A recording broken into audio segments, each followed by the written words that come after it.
বিজ্ঞান ও প্রযুক্তিতে দেশীয় তরুণ এবং কিশোরদের রয়েছে ব্যাপক সম্ভাবনা। বাংলাদেশে একজন তরুণ প্রযুক্তিবিদ শাফায়েত আজাদ, যিনি সম্পূর্ণরূপে দেশীয় প্রযুক্তিতে তৈরি করেছেন মাইক্রোস্কোপ এবং টেলিস্কোপের মতো যন্ত্র। তার এই উদ্ভাবনী চিন্তাধারা এবং এই ধরনের উদ্ভাবন দেশীয় বিজ্ঞান এবং প্রযুক্তি সেক্টরকে অনেক দূর এগিয়ে নিয়ে যায়।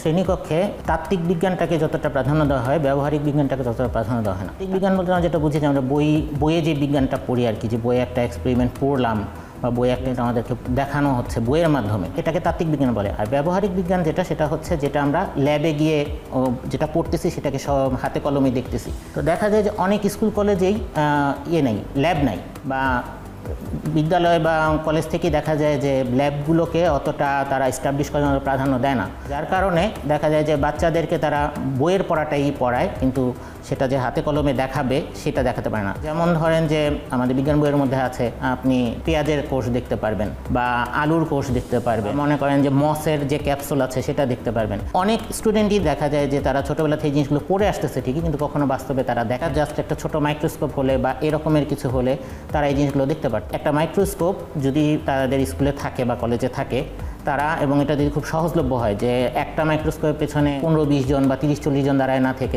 দেখা গেল যে জন প্রতি বা একটা গ্রুপ করে আমরা 4-5টা মাইক্রোস্কোপ দিয়ে দিলাম, তারা সেটা দিয়ে দেখলো। সো তখন দেখা যায় যে এই জিনিসগুলো তারা বইয়ে যেটা দেখতেছে তারা বাস্তবে সেই জিনিসটা প্রয়োগ দেখতে পারছে। সেই জন্য দেখা যায় যে মাইক্রোস্কোপ এই ক্ষেত্রে অনেকটা গুরুত্বপূর্ণ ভূমিকা। মূলত এটা হচ্ছে ক্লাস 5 থেকে শুরু করে ইন্টারমিডিয়েট পর্যন্ত বিজ্ঞান বইয়ের মধ্যে যে প্র্যাকটিক্যালগুলো আছে বায়োলজি রিলেটেড, সেই প্র্যাকটিক্যালগুলো মোটামুটি এই মাইক্রোস্কোপটা দিয়ে পারপাস সলভ করা যাবে। তাদের কথা চিন্তা করেই এটা বানানো। এছাড়াও আরেকটা উদ্দেশ্য হচ্ছে যে আমাদের দেশে কৃষক যারা একটু তাদের ফসলগুলো নিয়ে একটু চিন্তা ভাবনা করেন, তারা চাইলে এই মাইক্রোস্কোপটা ব্যবহার করতে পারবেন। তাদের ফসলে যে পোকামাকড় বা যেই ফসলতে যে রোগগুলো হয় সেই রোগগুলোকে ডিটেলভাবে দেখার জন্য, বা অনেকে অনুমান নির্ভর চাষাবাদ করেন, অনুমান নির্ভর চাষাবাদ থেকে সে যদি বিজ্ঞানমুখী চাষাবাদ করতে পারে, তাদের কথা চিন্তা করেও এই মাইক্রোস্কোপটাকে তৈরি করা হয়েছে।